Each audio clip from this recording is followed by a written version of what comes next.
पर कर्नाटक विधानसभा चुनाव की तारीखों का ऐलान कर दिया है। मुख्य चुनाव आयुक्त राजीव कुमार अभी मीडिया से मुखातिब थे। चुनाव आयोग ने ये जानकारी दी है।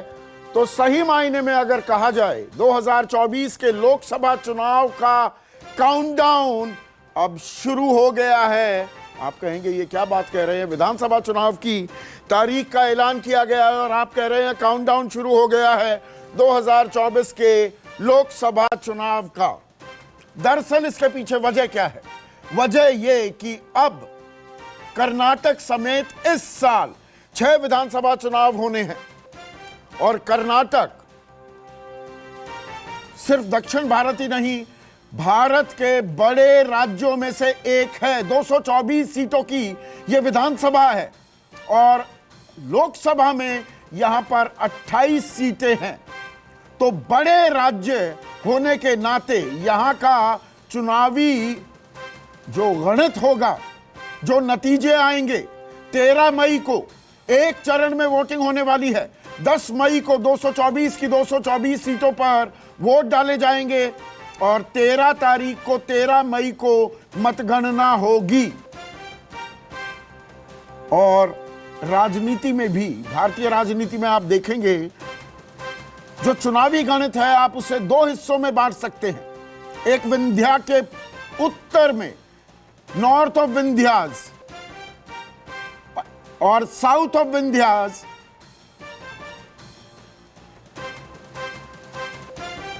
दक्षिण जो है विंध्या का, वहां पर भी हमारी जो नेशनल मीडिया है, हमारी तरजीह तवज्जो बहुत ज्यादा हिंदी पट्टी पर रहती है।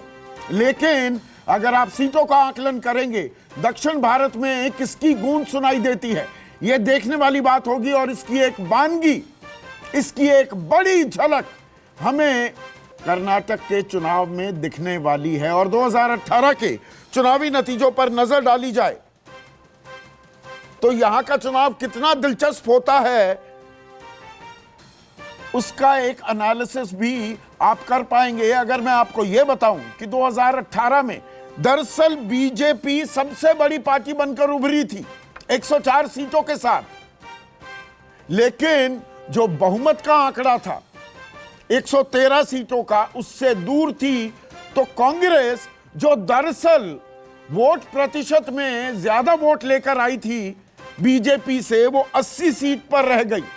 लेकिन जेडीएस जिसके पास 37 सीटें थी, उसके साथ इन्होंने एक साझा, एक गठबंधन सरकार बनाई। और आपको ध्यान होगा 2018 में बेंगलुरु का वो नजारा जहां पर 21 विपक्षी दलों के नेता हाथ से हाथ मिलाते दिखे थे। और तब भी यह सवाल उठा था और यह विश्लेषण भी होने लगा था कि 2019 के लोकसभा चुनाव के लिए क्या विपक्ष लामबंद हो जाएगा, एकजुट हो जाएगा। लेकिन वो एका हमें देखने को नहीं मिली थी। अब 2023 में यह चुनाव होने वाला है। 2018 में विपक्ष ने सरकार तो बनाई, लेकिन 26 जुलाई 2019 को कांग्रेस के कुछ विधायकों ने इस्तीफा दे दिया और बीजेपी की सरकार बन गई। बीएस येदियुरप्पा मुख्यमंत्री बन गए, बाद में उनको बदल दिया गया। बसवराज बोम्मई अब कर्नाटक के मुख्यमंत्री हैं। तो देखने वाली बात यह होगी कि आज की तारीख में जो संसद में हंगामा हो रहा है, जो सड़क पर संग्राम हो रहा है, विपक्ष लामबंद एक बार फिर होता दिख रहा है। और इस बार केंद्र बिंदु में है राहुल गांधी। 2 साल की सजा हो गई, सदस्यता भी उनकी खारिज हो गई। अब वो लोकसभा सांसद नहीं है, बंगला भी छूट गया है। विपक्ष कह रहा है ये प्रजातंत्र की धज्जियां उड़ाई जा रही है, हमारी आवाज दबाई जा रही है। तो वो एकजुट होते दिख रहे हैं। ममता बनर्जी भी राहुल गांधी के समर्थन में बोलते दिखाई दे रहे हैं, अखिलेश यादव भी, अरविंद केजरीवाल भी। तो क्या विपक्ष एक बार फिर लामबंद हो पाएगा? यह भी देखने वाली बात है उस वक्त जबकि कर्नाटक की चुनावी तारीखों का ऐलान किया जा रहा है। और यहां पर यह भी देखने वाली बात होगी जेडीएस और कांग्रेस, क्या वो साथ आ पाएंगे? कांग्रेस का चेहरा कौन होगा? डीके शिव कुमार होंगे या सिद्धारमैया होंगे? भारत जोड़ो यात्रा जो राहुल गांधी ने की थी कन्याकुमारी से कश्मीर तक, श्रीनगर तक, काफी वक्त बिताया था कर्नाटक में, क्या उसका कुछ असर अभी भी बचा हुआ है? वोक्कलिगा और लिंगायत समुदाय को लेकर किसकी पैठ ज्यादा होगी? बीएस येदियुरप्पा अभी उनकी चलेगी या वो हाशिए पर डाल दिए जाएंगे?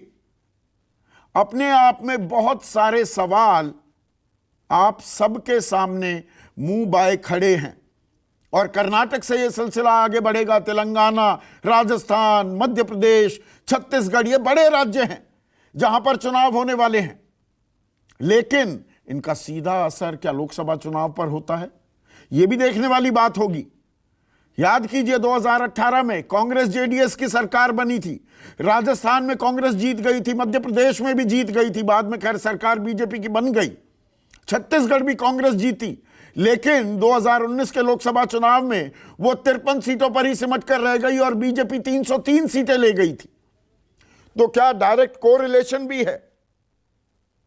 और दक्षिण में अगर बीजेपी को मुंह की खानी पड़ती है तो बाकी दक्षिण राज्यों में जहां वो सेंधमारी या अपनी पैठ को बढ़ाने की भरपूर कोशिश कर रही है, क्या उस पर भी नकारात्मक असर पड़ सकता है? यह अपने आप में देखने वाली बात है। चुनाव की तारीखों के ऐलान से पहले ही दोनों ही खेमों की तरफ से ताल ठोकी गई कि हम पूरी तरह से तैयार हैं। मुख्यमंत्री बसवराज बोम्मई बोले हम तैयार हैं, बीजेपी जीतने वाली है एक बार फिर कर्नाटक को। डीके शिव कुमार ने कहा कांग्रेस भी पूरी तरह से तैयार है। पर तैयारियां, रणनीति क्या होगी, मुद्दे क्या होंगे? नमस्कार, मैं हूं मानक गुप्ता। अगर आपको हमारा ये वीडियो पसंद आया हो तो इसे लाइक और शेयर जरूर करें, और हां, हमें सब्सक्राइब और फॉलो करना ना भूलें ताकि आप देश और दुनिया की कोई खबर मिस ना करें। तो जुड़े रहिए हमारे साथ और देखते रहिए न्यूज़ 24।